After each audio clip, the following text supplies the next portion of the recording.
Alright, today we're going to be working with a piece of asset management software called AMS. It's called AMS Intelligent Device Manager. What we're going to be doing, we have AMS installed in this laptop over here. We're going to be connecting a pressure transmitter, a Rosemount 3051 pressure transmitter, connecting it to AMS, communicating with it. To do that, we first need to wire it up. I have it with connections already made here, a red and black wire going to the power COM terminals, positive being red, negative being black, and then they go over here. We have a 24 volt output here on our benchtop, red being positive, black being negative over here, so those two wires run over. We also need to have a 250 ohm resistor in the loop so we can communicate with Hart protocol using our Hart modem. So you can see this is 250 and there should be an ohm, I think it's ohm is either written or ohm omega. There's an omega symbol right there. Installed right here in the loop. So this just kind of plugs off. We've got these quick connect 250 ohm resistors that just plug right in. So I'll plug that back in. So it's all wired up correctly. The Hart modem that we're going to be using here has a USB connector on the other end, and it just connects. I have it connected in the back side here of our laptop right over here, you can see. And then the other end of the modem, so this is it right here, the other end of it, these hook leads are hooked into the back side of our transmitter across the power COM terminals plus and minus that we wired to over here on the front side. So our terminals are broken out here. This wiring comes out, goes through this cable here, and then is broken out over here so for easier connection for our wires. So we'll go ahead and turn on power, and we should see the display of the transmitter come on. So it's good, it's on. And what we're going to do now is we're going to log into our computer here. What I have set up on these computers is a local account. To access it, we need to click on this "How do I sign into another domain" right here on the computer, and it's going to tell you type in this number / local username to sign into this PC only. So what we do is we're going to type that in. I'm just going to key that in quick. So caps lock on BDSNNC2. So you can see that I keyed in this value right here, and then the local username that we're going to be using, I got to put a backslash in there. Local username is IET235. So we need to have that keyed in, and then our password is, I'm going to turn off caps lock, capital W, welcome 1. So yeah, the password is capital W and then the word welcome and then the number 1 after that. So you enter that in, press enter, and we should be able to sign into the computer. So there, Windows 10, we will just first step here, what we need to do is we're going to connect to our transmitter here using device asset AMS device intelligent device manager, sorry. And to do that, the first step we want to do is, just in case we're using a virtual machine for this. So what we're going to do first is we're going to click on Oracle VM VirtualBox. So we have our AMS system installed in a virtual machine. So this VirtualBox manager is a piece of virtual machine software. Here's our virtual machine, and over here we have some snapshots. So the nice thing about snapshots in a virtual machine is we can revert back to a previous state. So we can basically clear out what the previous student did in the virtual machine, so it makes it quite powerful. And what we'll do is we'll just click on IET235, the name of the course here, click restore just to make sure it is all cleaned out and ready to go for this lab. And so we've done that, we've restored the snapshot, and we're going to click start. And what this is going to do is it's going to start up our virtual machine. So we just have to wait a moment. You can see it says right there it's restoring the virtual machine. It takes a few seconds. That's because we clicked restore snapshot. So once this is done, we're going to log in here. There's Delta V and AMS installed in this computer, so it's asking you, it's got a Delta V login screen right here. we're going to go under the administrator account, and we'll go Shift Emerson, so capital E M-E-R-S-O-N 1. So Emerson 1, capital E, click OK. Log into the Windows desktop, so we want to go to the Windows desktop, break out to the desktop. We can minimize this flex lock toolbar because we won't need it anymore. And now that we are in into the virtual machine, we're going to go and the first step, go to the Start menu, go to AMS Device Manager right here. Click on that and break out, and we're going to click Terminate Servers. So what this is going to do is it's going to terminate the server, the AMS device, the AMS Intelligent Device Manager server, and we want to do that because we need to set up and configure our Hart modem here. So we want to shut down the server if it's running, and that needs to be done to do any configuration for the network. So we're going to go to network configuration, but just maybe I'll go to the full path just so we know where to find it in case it's not in the quick toolbar. You can see over there we got a message saying that all server processes have been terminated. I'll click OK to that. Start all programs. Back to AMS Device Manager here again, and we want to go to network configuration, which is right here. So click on network configuration, and it's saying it's blank. We don't have anything here for our network, so we need to add a Hart modem. Click install. Actually, sorry, one thing we forgot to do before we do this step, the virtual machine, we need to point the Hart modem to our virtual machine software. It is just in the local machine right now, so to do that, we go down here, there's a little pop-up that will come up. We'll go Devices, we'll go USB, and this Mac Tech Corporation Viator USB Hart interface. We want to click that. You can just go back to that again just to double check that it's, now there's a checkbox beside it you can see. That means that the virtual machine can see it. So we will click Add now on this menu, and Hart modem, and install. Click Next, and we can just leave it as the default name, Hart modem 1. Next. And this screen here is dealing with the Hart protocol, deciding on who we want to set the primary Hart master to. We can just leave it as the default, as the control system.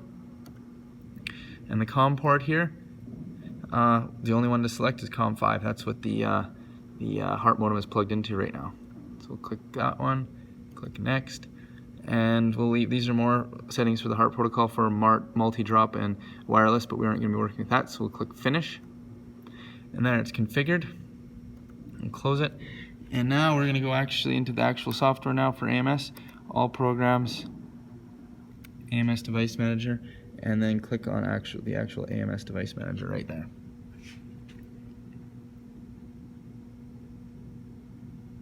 It's going to open up.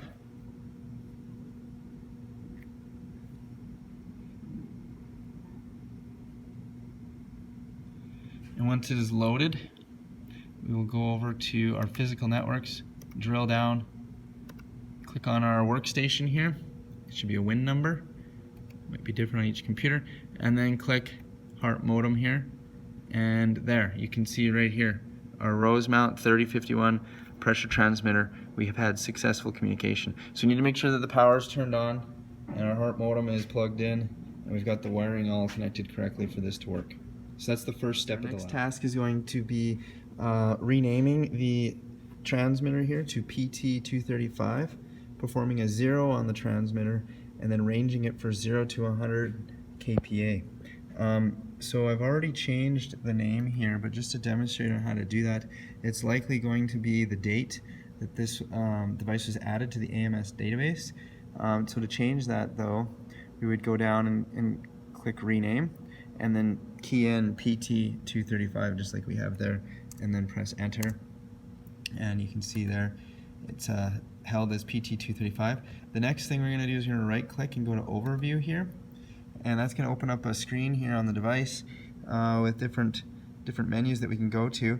We want to go to the configure menu, is where we're going to be doing the 0. You can see here they've got kind of an analog type gauge showing the pressure value right now. It's currently at 0, and the milliamp output is pretty well right at 4 milliamps.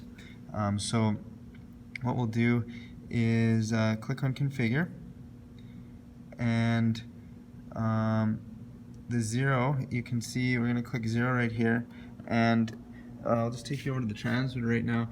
You can see it's displaying a negative KPA value, negative 0.16. So what we're going to do is we're going to 0 that. Right now you can see I've got we're going to apply 100 kPa after, but you can see that I have it open to atmosphere, and so it says loop should be removed from automatic control, so we aren't controlling anything with this transmitter, so we're not worried about that. Warning, this will affect 0 calibration. Next, and then we'll click apply 0. We're already applying 0 to the input. Click next, and it's going to say it's stabilizing, and it should say finished here right away. 0 sensor 0 successful. Loop may be returned back to automatic control. We'll click next, and then method complete, finish. And so now when we look over here at the device on the display, you can see it's right at 0, so it's been zeroed. Next step, we're going to go into basic setup here at the top. Click on basic setup. It's going to open up, and this is where we're going to be changing the actual tag for the Hart device. This value is stored in the transmitter. It's already as PT235. I'll key this in again. Caps lock, is it on? Let's just click on here. PT-235.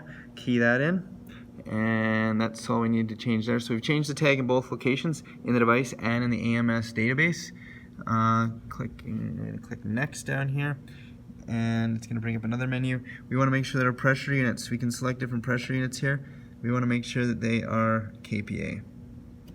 So select that, and these other we're not too concerned with. The temperature, it has a temperature sensor in it as well. You can sense temperature, and damping is how fast we want it to react, and we can leave it at 0.4 seconds. We want it to be fairly quick. We'll click next. And here is where we key in our range. Upper range value we want it to be 100, and the lower range value we want it to be 0. And click next. And loop may be returned back to automatic control. We'll click next. Method complete. So there. Now we've configured the tag, zeroed it, and set up the range. What we'll do here is we'll click send before we exit out here.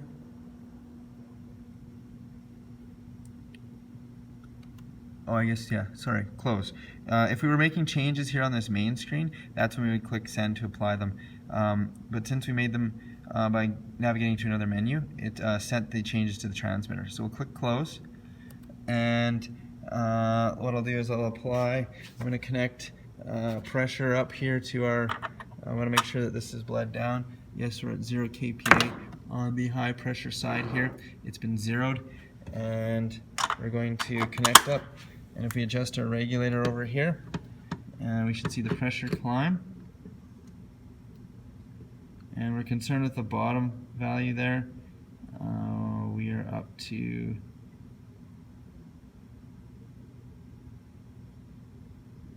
get to 100, maybe a little more. We're at 100. The display is reading 99.7. And if we just go back into our menu here, overview, we should see our gauges.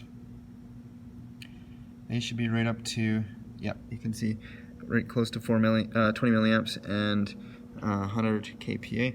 And if I just change this here, you can see the value change. I'm just changing the pressure.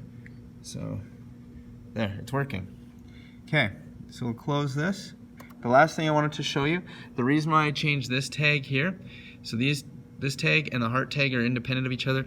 I wanted to point this out because if you ever want to find this device, if we had hundreds of devices connected to our AMS database, there's a find tool. And so you can see, search for AMS tag, that's key. We call it PT-235. We click enter, and then you can see it finds it for us. So that's all for this step. Alright, so the next thing we need to do is we want to configure the drawings and notes for this device. AMS is pretty powerful because what we can do is if we right click and we go down here, each device can have a drawing or notes associated with it. So if we wanted to have installation drawings or anything like that, we can then have them displayed when we click here. The one thing though is it throws us an error right now because it's saying there's no application associated with the following file. It's a .doc. It's a Word document here. Since we don't have Microsoft Word installed on this computer, what we're going to be using is Microsoft Paint. And to configure AMS with a different application, I want to demonstrate that because we were using AutoCAD or Visio or some other drawing application. I wanted you to know how to do that. So it needs to be, first off, the drawing application needs to be installed in the computer. So what we'll do here, if we just go to the help, it kind of gives a little more information on this. I'm going to search, and I have drawings already keyed in there. Press enter.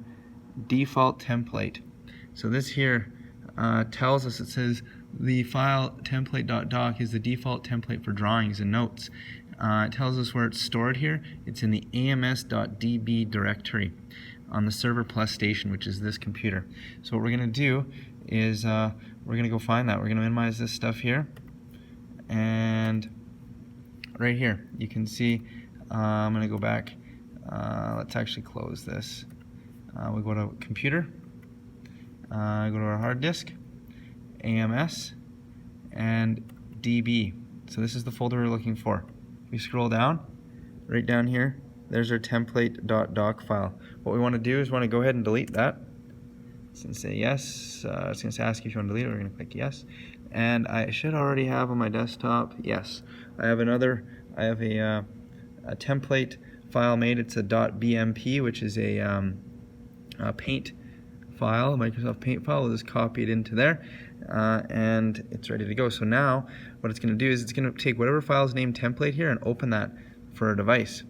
So we'll close this, and we'll go back into AMS here, close our little help file that I wanted to show you, and what we'll do here is we'll right click on the device again and go to drawings and notes. And there, you can see it opened up Microsoft Paint here. And so now what we're going to do is we're going to produce a drawing here showing how our device is all wired up, and that will then get stored with our device in AMS. Here's our completed loop diagram. We want to have it labeled, the device, showing electrical signaling lines. Paint doesn't make these dashed lines. You have to use the eraser. Indicate that we have a 250 ohm resistor in series here. We used 24 volts to power up the loop. Once that's done, we want to make sure that we click save here, and then it will save it in the AMS database. And we close this. We should be able to reopen that for later access. Right click, go to drawings and notes, and there's our drawing, and we're good to go. So the last part of this lab now, we can basically leave everything as is. We don't need to make any changes. That's the power of using the virtual machine. All we have to do is we can basically click on the exit here, and it's going to ask you close virtual machine.